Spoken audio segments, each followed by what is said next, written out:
G'day mates, in today's video I'm going to start off talking about the Russian pro, specifically MALIBUCA, who just won a solo cash cup and what this means for him because now he can't make any money whatsoever. Also, I want to talk about it later in the video, the worst tournament Fortnite has ever put on. It's starting in a few days and this might be one of the worst formats I have ever seen from a tournament. I genuinely don't think I could come up with a worse tournament if I tried. So I want to run through how that's going to work in case you guys want to play in it for whatever reason. There's a lot to talk about.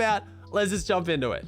I haven't really been talking too much about the cash cups because after FNCS, the cash cups just don't feel as important. I still love watching them. I'm still doing viewing parties on my Twitch channel, twitch.tv/Aussie Antics. You guys haven't checked me out. And I've been watching all the finals and they've been fun. But when you're a week out from a new season, you know the meta is going to change. We've just had FNCS. It just doesn't feel like the story building is there. You know, I'm not worrying as much about who wins them and who's looking good because they're not leading to any massive tournament. But one thing I have to talk about, because a lot of you guys are confused and it's a massive topic. The most recent EU round 2 solo cash cup was won by none other than MALIBUCA, and this made a lot of you guys wonder, what does that mean? Does this mean he doesn't get any prize money? And the answer is yes. If you missed the video I made on this, Epic has made a statement that because they're payment providers, they are not going to be able to pay out any Russian placing pro players for the foreseeable future. A lot of you guys were confused because they did have a date at which they could claim the prize money they've previously won,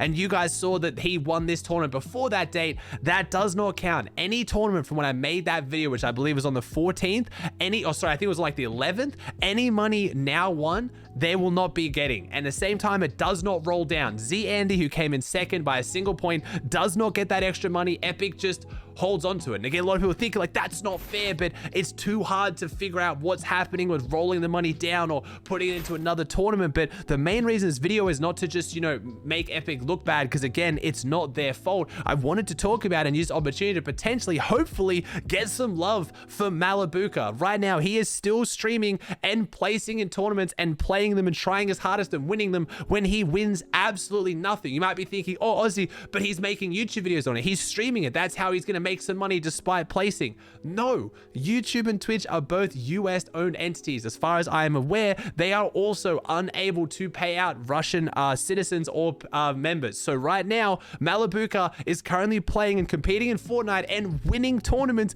in the biggest region for absolutely no gain other than just building up his career and playing the game he loves. Meanwhile, doing it while rocking a superhero skin of the Ukrainian flag as a Russian pro, playing in a tournament that he is unable to make any money from. Just like, please, I know I shout out a lot of people on my YouTube channel, and I know a lot of you guys go and check them out, but MALIBUCA's socials are going to be in the description down below. It'll take you 2 seconds to go to subscribe and follow his socials, so he's at least gaining something from this, because at the moment, as much as it's inspirational to watch, and I love MALIBUCA, he is dominating and he's building his brand and showing people how insane he is. He deserves all the love this community can possibly give him right now. So please go check him out. Again, I know I'm not talking too much about the cash cups at the moment, but this one I had to mention.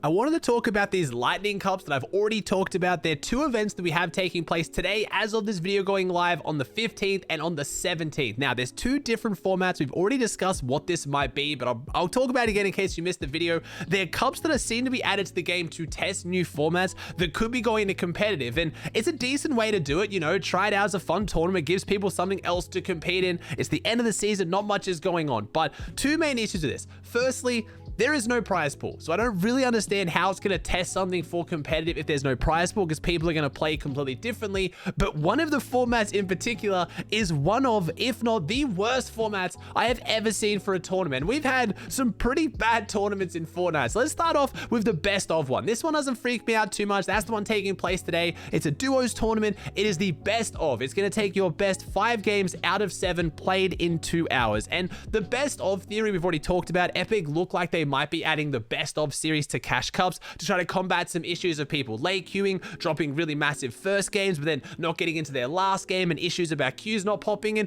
There was some pros to it, but I still think there's more cons than anything, because it's going to promote W King super hard in your first game, even more so, and then waiting maybe like Mongrel and Mitro do, and then starting again. It seems more about like playing the system rather than just playing the best Fortnite. But the second one, high score, wait till I go go to this one. Okay, it says pair up with your duo for the high score lightning cup. In this new high score format, you and your partner may compete as many matches as you'd like within 3 hours. However, only your best match will count towards the leaderboard. You could also play with different partners during this event, trying for the highest score. What? Is this a test by Epic to see how fast you can kill a game of Fortnite? Like, this has to be them trying to set a world record for the fastest game of Fortnite ever. You are now incentivizing people to play as many games as possible, drop basically only tilted towers, and if they don't walk out with at least 20 kills, leave the game and go again, even with another teammate, if they think their teammate isn't W keying hard enough. I just don't know. I guess it's going to be a bit of fun. I have to hope this is not a test for any reason to add anything to the actual game mode or add anything to the way FNCS or tournament formats are going to work in the future. It has to just be a bit of dumb, crazy fun like we used to have, you know, the Architects pop-up cup way back in the day with crazy rules like editing other players' builds. I have to imagine nothing's going to come from this, but when there's no prize money, I don't really get it. I guess maybe some people really like just W keying to get their name on a leaderboard, but at that point, like I said in yesterday's video, we should really have a proper arena and rank system that can flex your involvement in games, because you're just throwing a bunch of people in. There's going to be no skill-based matchmaking, I imagine, because your points aren't going to count.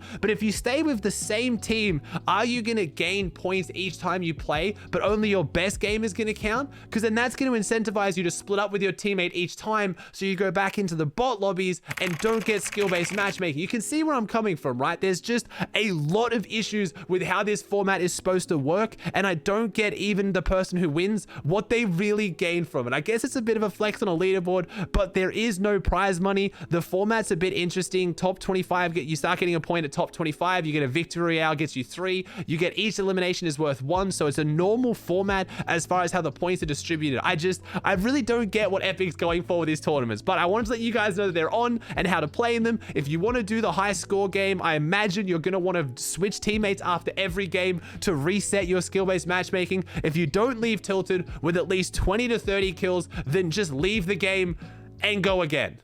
Why not? Let's see if you win it. All right, guys, that does it for another video. I hope you enjoyed. If you did, please chuck a like on it, subscribe to the channel if you haven't, and I'll see you in the next one.